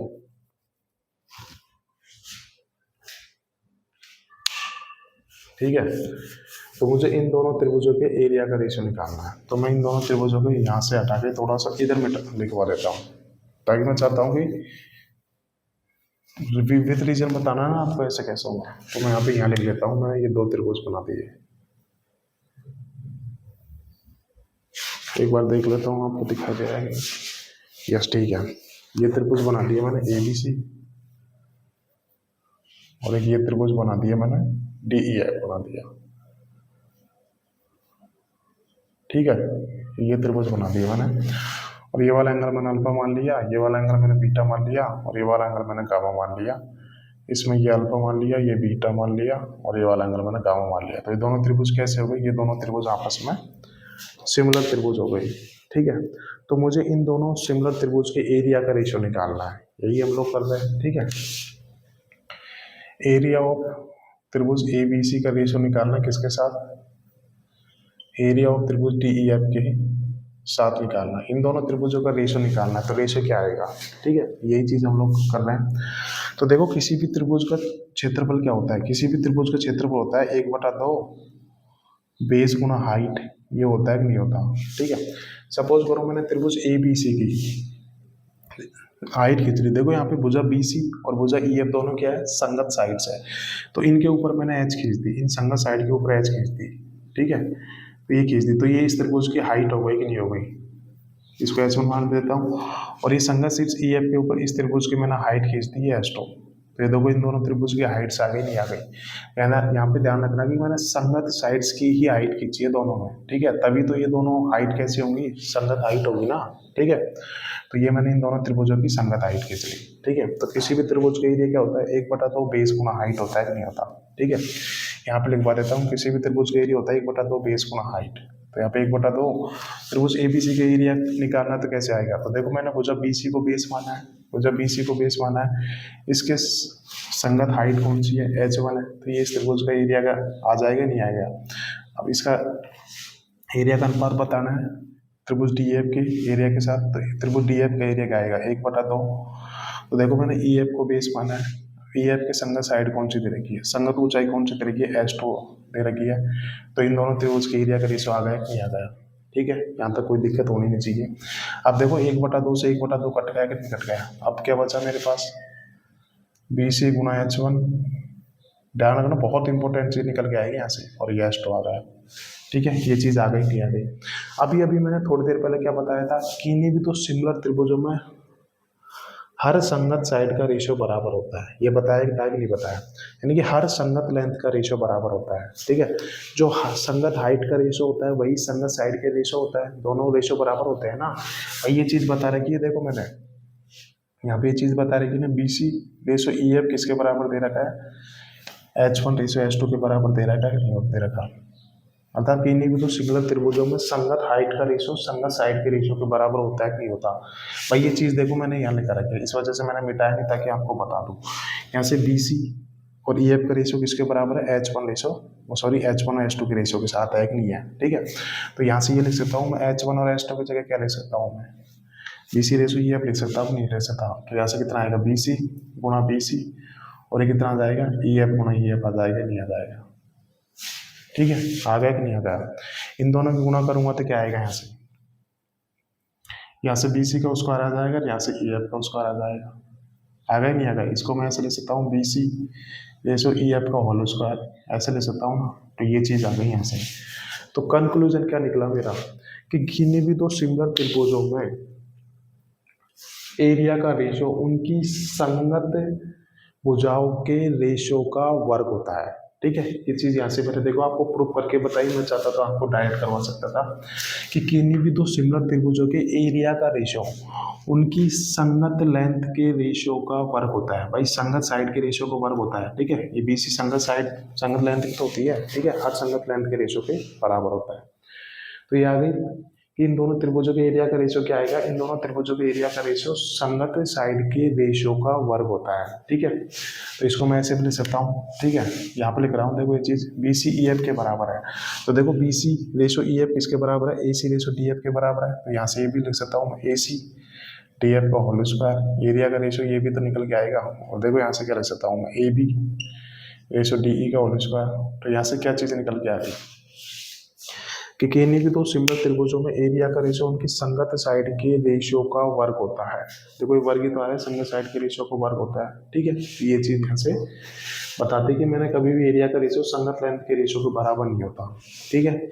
उनकी संगत लेंथ के रेशियो का क्या होता है, वर्ग होता है, ठीक है। ऐसे देखो, अब ये देखो ये दोनों भुजाएं किसके बराबर दे रखी है, M1 M2 के बराबर देखे, इनका रेशियो क्या हो जाएगा, M1/M2 का रेशियो का होल स्क्वायर हो जाएगा, नहीं हो जाएगा। अर्थात हर संगत लेंथ के रेशियो के बराबर होता है, पेरीमीटर का स्क्वायर हो जाएगा, नहीं हो जाएगा। यहाँ से बात करूँ मैं R1 R2 के रेशियो का वर्ग हो जाएगा, नहीं हो जाएगा, त्रिभुजों का क्षेत्रफल का अनुपात, ठीक है। तो यहाँ से ये चीज मैंने आपको बता दी। तो क्या बताया कि इन्हीं भी तो सिमिलर त्रिभुजों में एरिया का रेशियो उनकी संगत लेंथ के रेशियो का क्या होता है, वर्ग होता है, ठीक है। देखो एरिया में पावर 2 होती है, तो देखो यहाँ पे सब में पावर 2 आ गई ना, ठीक है। तो यहाँ से ये चीज निकल के आती है, ठीक है। ये मैंने आपको पूरा कंक्लूजन बता दिया यहाँ से। अब आपको मुझे नहीं लगता कि कोई दिक्कत आपको यहाँ से रही होगी, ठीक है। कि किन्हीं भी तो सिमिलर त्रिभुजों में एरिया का रेशियो उनकी संगत साइड के रेशियो का वर्ग होता है, ठीक है, वर्ग होता है, ध्यान रखनी है चीज। अब यहाँ से एक चीज, यहाँ से ये चीज भी हम लोग पता कर सकते हैं, यहाँ से उल्टा भी पता कर सकते हैं। कैसे कि अगर सपोज करो मेरे को एरिया का रेशियो दे रखा है और मुझे साइड संगत साइड्स का रेशियो निकालना है, तो कैसे निकालूंगा, एरिया के रेशियो का क्या ले लूंगा, वर्गमूल ले लूंगा, तो संगत साइड का रेशियो आ जाएगा कि नहीं आ जाएगा, ठीक है भाई, मेरे को अगर संगत दो त्रिभुजों के एरियाज का रेशियो दे रखा है और मुझे वहां से संगत साइड का रेशियो निकालना है, तो क्या करूंगा, संगत साइड के रेशियो के लिए उन दोनों त्रिभुजों के एरिया का क्या ले लूंगा मैं, वर्गमूल ले लूंगा ना, वर्गमूल का अनुपात ले लूंगा, तो क्या आ जाएगा, संगत साइड का रेशियो आ जाएगा मेरे पास। ठीक है, इसका उल्टा कर देंगे तो आ जाएगा ना भाई, ये दो है, अगर इसका वर्गमूल ले लूंगा तो पावर दो उठ जाएगी, फिर संगत साइड का रेशियो वर्गमूल के रेशियो के बराबर आ जाएगा, नहीं आ जाएगा। ठीक है, तो यहाँ से ये चीज क्लियर हो गई, तो ये अब आपकी सिमिलरिटी खत्म हो गई। ठीक है, अब हम लोग एग्जाम्पल लिखते हैं इसकी। ठीक है, तो देखो जितनी भी थ्योरी थी ना सिमिलरिटी की, वो हमने बिल्कुल पूरी तरीके से खत्म कर ली है। ठीक है, अब देखना आपको एग्जाम्पल करने में मजा आएगा, 2-3 एग्जाम्पल करवा देता हूँ, उसके बाद में आज की क्लास खत्म करेंगे, फिर कल से हम लोग इसके क्वेश्चन करेंगे। ठीक है, तो देखो इतना बेसिक से इतना टाइम दे के आपको कहीं नहीं मिलेगा इसका, इतनी थ्योरी। ठीक है, तो मैंने आपको समझाने की कोशिश की, 1 घंटे से हम लोग सिर्फ इसकी थ्योरी कर रहे हैं, बट मुझे नहीं लगता कि आप किसी स्टूडेंट को डाउट रहा होगा। फिर भी डाउट रह गया हो तो आप घर पे जाके वापस इन चीज़ों को देखोगे तो आपको ये चीज़ें क्लियर हो जाएंगी। ठीक है, अब मैं एग्जाम्पल की बात करता हूँ, 2-3 एग्जाम्पल आपको करवाता हूँ। मैंने 2 त्रिभुज बना लिए।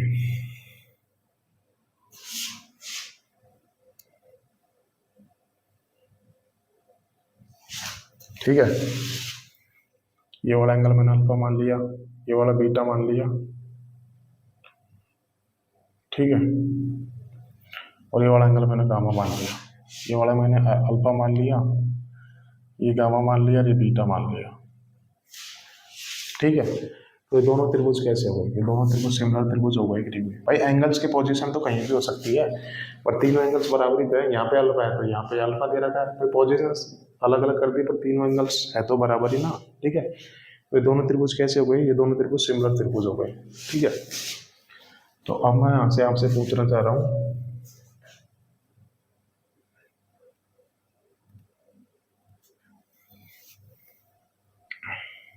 ये भुजा दे रखी है मेरे को 10.2 सेंटीमीटर,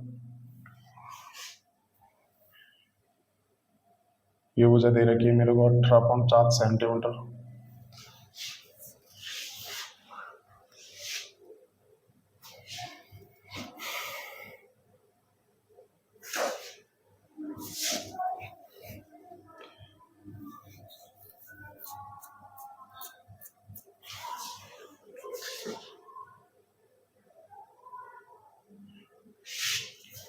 और इस त्रिभुज का एरिया का क्षेत्रफल दे रखा है मेरे को 28.8 सेंटीमीटर स्क्वायर दे रखा है। ठीक है, तो इस त्रिभुज के एरिया निकालना है मुझे। ठीक है, तो इस त्रिभुज का एरिया मुझे निकालना है यहाँ से, ये मेरा क्वेश्चन है। अब इसको आप सॉल्व करो। देखो मैंने इतनी बेसिक से आपको डिटेल से मैंने आपको थ्योरी बताई, तो मैं चाहता हूँ कि अब आप लोग इस क्वेश्चन को खुद से ट्राई करो। ठीक है, तो अब सॉल्व करते हैं। तो फर्स्ट ऑफ ऑल तो देखो ये दोनों त्रिभुजों के तीनों एंगल बराबर दे रखे हैं, तो ये दोनों त्रिभुज कैसे हो गई, दोनों त्रिभुज सिमिलर त्रिभुज हो गई। और सिमिलर त्रिभुज की क्या बताई थी मैंने, सिमिलर त्रिभुज में संगत साइड का रेशियो हमेशा बराबर होता है। ठीक है, तो मैं देखूंगा यहाँ पे, तो सबसे पहले क्या देखेंगे, तो ध्यान पे यहाँ पे देखो संगत साइड का रेशियो बराबर होता है। यहाँ पे अल्फा के सामने 10.2 है, यहाँ पे देखो अल्फा के सामने 18.7 सेंटीमीटर दे रखी है, तो ये दोनों संगत साइड तो दे रखी है। ठीक है, तो इन संगत साइड का रेशियो क्या होगा, 10.2 का रेशियो निकालना मेरे को 18.7 के साथ, क्योंकि देखो मेरे को एरिया निकालना है यहाँ से। तो मैंने बताया था जो सिमिलर त्रिभुजों में एरिया का रेशियो उनके संगत साइड के रेशियो का वर्ग होता है ना, तो मुझे यहाँ पे संगत साइड के रेशियो का वर्ग लेना है, तभी तो एरिया का रेशियो आएगा यहाँ से। ठीक है, तो ये दोनों संगत साइड दे रखी है मेरे को, क्योंकि देखो अल्फा के सामने 10.2 है, तो यहाँ पे देखो अल्फा के सामने 18.7 दे रखी है।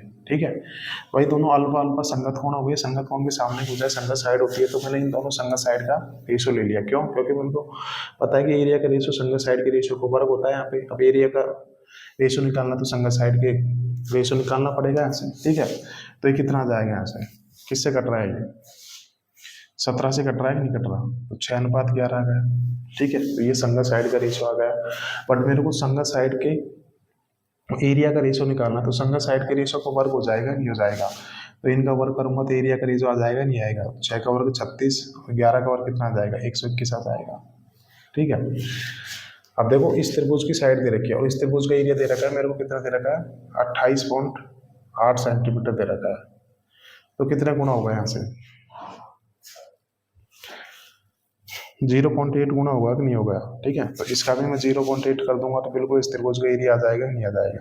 इतना 8, 8 दूनी 16 और 8 1 9, 96.8 आ गया कि नहीं आ गया इस त्रिभुज का एरिया। तो इस त्रिभुज का एरिया कितना आएगा, 96.8 सेंटीमीटर स्क्वायर आ जाएगा, ठीक है। तो देखो ऐसे सॉल्व होंगे ये सवाल, ठीक है। मुझे देखो एरिया का रेशियो निकालना था, तो क्या करूंगा, संगत साइड के रेशियो का क्या कर लूंगा, मैं वर्क करूंगा, तभी तो मेरे को एरिया का रेशियो आएगा। अब मुझे इस एरिया की वैल्यू दे रखी है इतनी, तो इस एरिया की वैल्यू कितनी हो जाएगी, 0.8 गुना हो जाएगी, कितनी हो जाएगी, 96.8 हो जाएगी कि नहीं हो जाएगी, ठीक है। तो यहाँ से ये चीज़ आ गई, ठीक है। अब अगला एग्जाम्पल देखते हैं। यहाँ पे ये चीज़ ध्यान रखना है, यहाँ पे अल्फा के सामने 10.2 है, यहाँ पे अल्फा के सामने कितनी रखी, 18.7। अगर सपोज करो यहाँ पे 18.7 नहीं दी होती ना, तो ये सवाल सॉल्व ही नहीं होता, क्योंकि मुझे संगत साइड का रेशियो निकालना है, ठीक है। ये चीज़ ध्यान रखना। सपोज करो यहाँ पे गामा की वैल्यू दे रखी है मेरे को, कितनी दे रखी है, 13.5 दे रखी है, और ये मेरे को नहीं दे रखा, तो देखो ये सवाल में सॉल्व ही नहीं कर सकता। क्यों, क्योंकि देखो यहाँ पे अल्फा के सामने 10.2 है, यहाँ पे अल्फा के सामने कुछ नहीं दे रखी है। देखो 10.2 13.2 13.5 आप देखो संगत साइड थोड़ी ना, बट मेरे को एरिया का रेशियो निकालना है, तो संगत साइड का रेशियो निकालना है। जब ये दोनों संगत साइड है ही नहीं, तो मैं एरिया का संगत साइड का रेशियो कहाँ से निकालूंगा। तो ये ध्यान रखना कि संगत साइड का रेशियो ही गिवन होना चाहिए, ठीक है। तो ये चीज़ मैंने आपको बता दी। अब अगला और लास्ट एग्जाम्पल और देख लेते हैं, फिर ये क्लास खत्म करेंगे, क्योंकि फिर ढेर सारे क्वेश्चंस करेंगे, तो वहाँ पे बहुत सारी प्रैक्टिस हो जाएगी। तो एक लास्ट एग्जाम्पल और देख लेते हैं।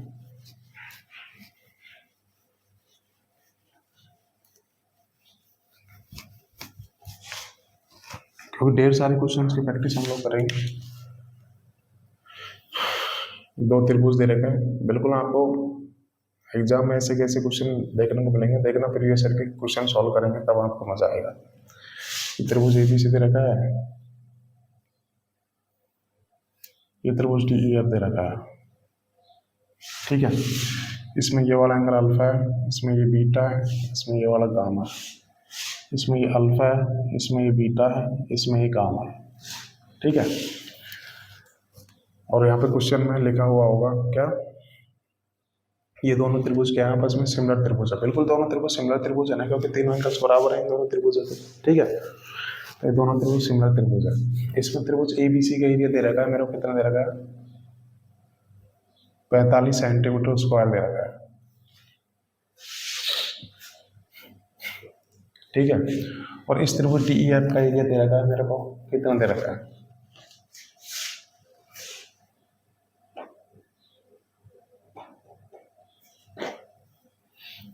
64.8 कर लेता हूँ, 64.8 सेंटीमीटर स्क्वायर दे रखा है। और साइड BC की वैल्यू दे रखी है मेरे को, कितनी दे रखी है, 85 सेंटीमीटर दे रखी है। तो साइड EF की वैल्यू निकालो, ठीक है। ये मेरा एग्जाम्पल है, लास्ट क्वेश्चन है आज का, फिर हम लोग कल से प्रीवियस ईयर के क्वेश्चन डिस्कस करेंगे, ठीक है। तो ये एग्जाम्पल देता है, सॉल्व कैसे करेंगे, ये ध्यान रखना है यहाँ पे, ठीक है। देखो अल्फा के सामने 85 सेंटीमीटर दे रखी है। सपोज करो मेरे को यहाँ पे बीटा के सामने ये साइड की वैल्यू निकालने को पूछेगा, तो ये मैं सॉल्व नहीं कर पाऊंगा, क्योंकि संगत साइड का रेशियो पता होना चाहिए ना, ठीक है। क्योंकि एक संगत साइड की वैल्यू दे रखी है, तो दूसरी संगत साइड की वैल्यू तो निकाल पाऊंगा मैं, अलग वैल्यू थोड़ी निकाल पाऊंगा यहाँ से, ठीक है। तो देखो मेरे को इस बार क्या दे रखा है, एरिया का रेशियो दे रखा है। अब त्रिभुज ABC और त्रिभुज DEF के एरिया दे रखा है मुझे। अब मुझे यहाँ से संगत साइड का रेशियो निकालना है, तो मैं क्या करूंगा, देखो यहाँ पे ये चीज ध्यान रखना, अल्फा के सामने 85 बोला है, यहाँ पे अल्फा के सामने की वैल्यू पूछी है, तो बिल्कुल आ जाएगी, कोई दिक्कत है ही नहीं, क्योंकि मुझे संगत साइड का ही रेशियो निकालना है, ठीक है। तो संगत साइड का रेशियो क्या होता है, त्रिभुजों के एरिया का क्या कर लेंगे, त्रिभुजों के एरिया का रेशियो का वर्गमूल कर लेंगे, तो संगत साइड का रेशियो आ जाएगा, नहीं आएगा, उल्टा चीज करेंगे इस बार, ठीक है। क्योंकि मेरे को एरिया का रेशियो दे रखा है और मेरे को यहाँ से संगत साइड का रेशियो निकालना, तो क्या करूंगा, उनके एरिया के रेशियो का क्या ले लूंगा, वर्गमूल ले लूंगा, ठीक है। तो देखो इस बार मेरे को साइड निकालनी है, तो देखो यहाँ पे एरिया का रेशियो कितना दे रखा है, यहाँ पे 45 सेंटीमीटर दे रखा है, यहाँ पे 64.8 सेंटीमीटर दे रखा है। तो इनका रेशियो लूंगा तो क्या आएगा, तो देखो इसमें से 10 हटाऊंगा, बटे 10 आएगा, उसको इधर गुणा करूंगा तो कितना आएगा, यहाँ से 10 आ जाएगा, ठीक है। अब ये नंबर किससे कट रहा है, ये नंबर 18 से कट रहा है, ठीक है। 18 से काट लेता हूँ, 18 दूँ 36, 18 5 90 आ गया, ठीक है। ये कितनी बार जा रहा है, 18 × 3 = 54 और ये 18 × 108 आ गया, ठीक है। तो ये देखो क्या आ गया, एरिया का रेशियो आ गया। बट मुझे तो संगत साइड का रेशियो निकालना है, तो क्या करूँगा, इनके एरिया का रेशियो का क्या ले लूँगा, वर्गमूल ले लूँगा यहाँ से, ठीक है। तो कितना आएगा, 5 आएगा, और ये छाएगा। तो देखो अब ये संगत साइड का रेशो आ गया, मैं लिख भी देता हूँ यहाँ पे, ये संगत साइड का रेशो आ गया। कैसे आ गया? एरिया के रेशो का वर्गमूल ले लूंगा, तो ये संगत साइड का रेशो आ गया। अब देखो यहाँ पे संगत साइड का ही वैल्यू निकाल पाऊंगा। यहाँ पे देखो अल्फा के सामने 85 है, यहाँ पे अल्फा के सामने मुझे ये पूछा है, तो बिल्कुल निकाल पाऊंगा क्योंकि संगत साइड का ही रेशो निकालना है। अब देखो 5 की वैल्यू सवाल में कितनी दे रखी है? 85 सेंटीमीटर दे रखी है।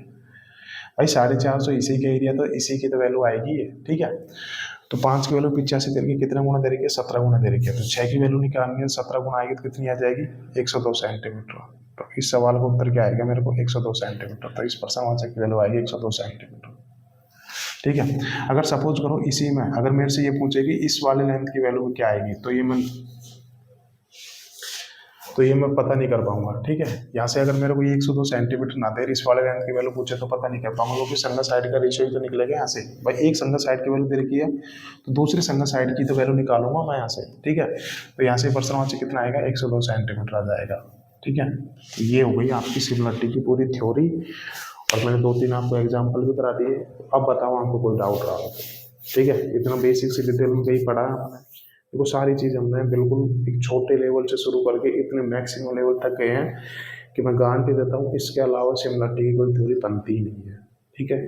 तो मैं आपसे एक्सपेक्ट करूँगा कि जब आप कल की क्लास ज्वाइन करोगे तो ये सारी थ्योरी आपको कंप्लीट होनी चाहिए, क्योंकि अब हम लोग सिर्फ सवाल करेंगे, ठीक है। तो आज के लिए इतना ही करते हैं दोस्तों, मिलते हैं कल। Okay, bye everyone.